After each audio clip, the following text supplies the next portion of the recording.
Hello friends, Radhe Radhe. कैसे हैं आप लोग? शिव की आराधना किसको कहते हैं? कोई कहता है कि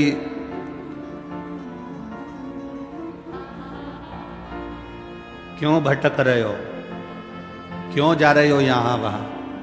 हम कहते हैं तुम भटको भी मत, कहीं मत जाओ।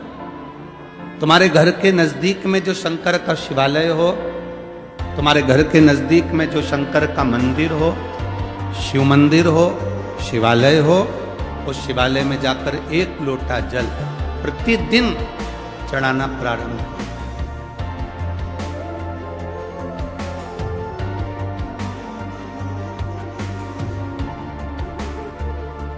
जो प्रतिदिन भगवान शंकर के मंदिर में एक लोटा जल समर्पित करता है, उसका हाथ महादेव पकड़ लेता है, फिर ऐसे ही नहीं छोड़ता, उसको मंजिल तक पहुंचाकर छोड़ता है।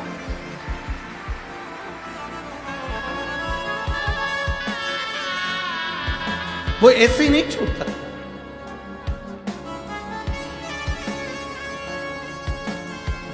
आपने अगर उस पर भरोसा करा है,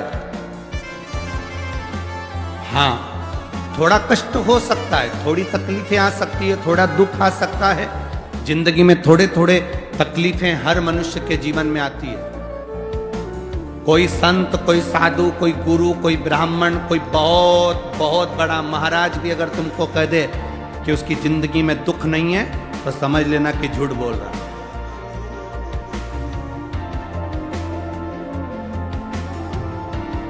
मेरे राम जी महाराज भी इस पृथ्वी पर जन्मे तो उनकी जिंदगी में भी दुख आया।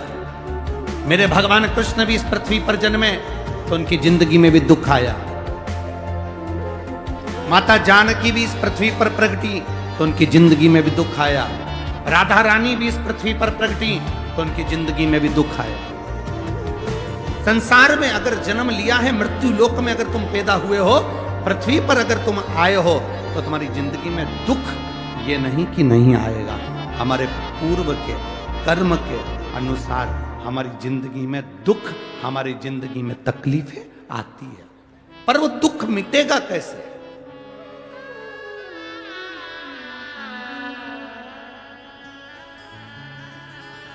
राम जी का दुख कैसे मिटा था? राम पथ गमन में जहां जहां चलकर देखो, चलो आपके पास में है पंचवटी, आपके पास में नासिक लगा हुआ है, पंचवटी लगी हुई। ये कथा 19 तारीख को पूर्ण हो जाएगी। 21 तारीख को नासिक में माता गोदावरी के तट पर पंचवटी में 5 दिवसीय कार्तिक महीने में कथा लोगों को श्रवण करने के लिए भक्तों को मिल जाएगी। आपके नजदीक में लगी है पंचवटी, चलो जाओ। जितने राम जी महाराज अयोध्या से लंका तक गए, उसके बीच में जितने राम जी के मंदिर नहीं है, उससे अधिक शंकर जी के मंदिर हैं। उसका कारण केवल एक है, राम जी जहां रुकते थे वहां शंकर भगवान के शिवलिंग की स्थापना करते थे, पूजन करते थे, और वहां से फिर आगे बढ़ते थे, फिर आगे बढ़ते थे, फिर आगे बढ़ते थे। बिना शंकर की आराधना के, बिना शंकर भगवान को एक लोटा जल चढ़ाए बिना मेरे राम जी महाराज आगे बढ़ते ही नहीं थे।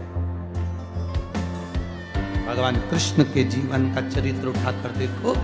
मेरे ठाकुर जी का नियम था, एक लोटा जल चढ़ाए बिना कृष्ण आगे बढ़ते नहीं थे। श्री दशरथ जी महाराज के जीवन चरित्र को उठाकर देखिए।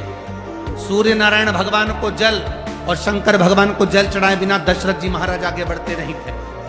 श्री जनक जी महाराज के चरित्र को उठाकर देखिए। एक लोटा जल चढ़ाए बिना जनक जी महाराज अपनी सभा में नहीं जाते।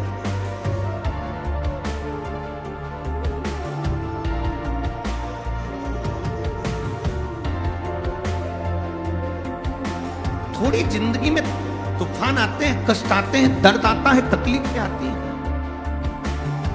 पर तूफान आता है तो पता चलता है ना कि मजबूती कितनी है। अभी पता चला,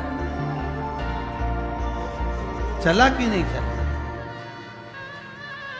अरे बोलो तो जम के, पता चला ना कि मजबूती कितनी है। ये हवा चलती है, तूफान आता है, तब पता चलता है मजबूती कितनी है। उसी तरह दूसरे धर्म के लोग तुम्हें डिगाने के लिए आगे बढ़ते हैं, पर तुम्हारे भीतर का सनातन धर्म दिखा देता है कि मजबूती कितनी।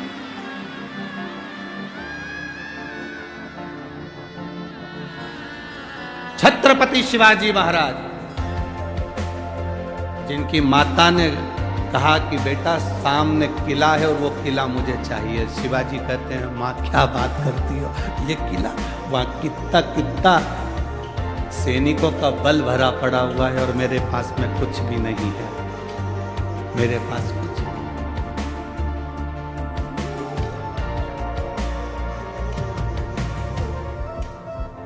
जीजाबाई के शब्द जब श्रवण किए,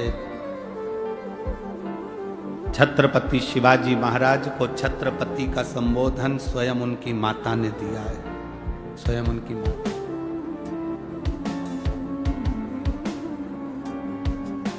कह दिया जीजाबाई, सामने जो किला है वो मेरा है, तुझे मालूम है? हाँ मां, मैंने सुना है ये किला अपना है, फिर कब्जा दूसरे का है। छत्रपति शिवाजी ने कहा बहुत भारी सेना है उसके पास, बहुत बल है उसके पास, सेना प्रबल है उसके पास, मेरे पास इतनी सेना नहीं है। मां ने कह दिया शिवाजी तेरे बस की बात नहीं, मैं खुद जाऊंगा और किला लेकर आऊंगा। स्वयं शिवाजी ने सुना कि मां स्वयं किला लेने के लिए जा रही, स्वयं किला, मां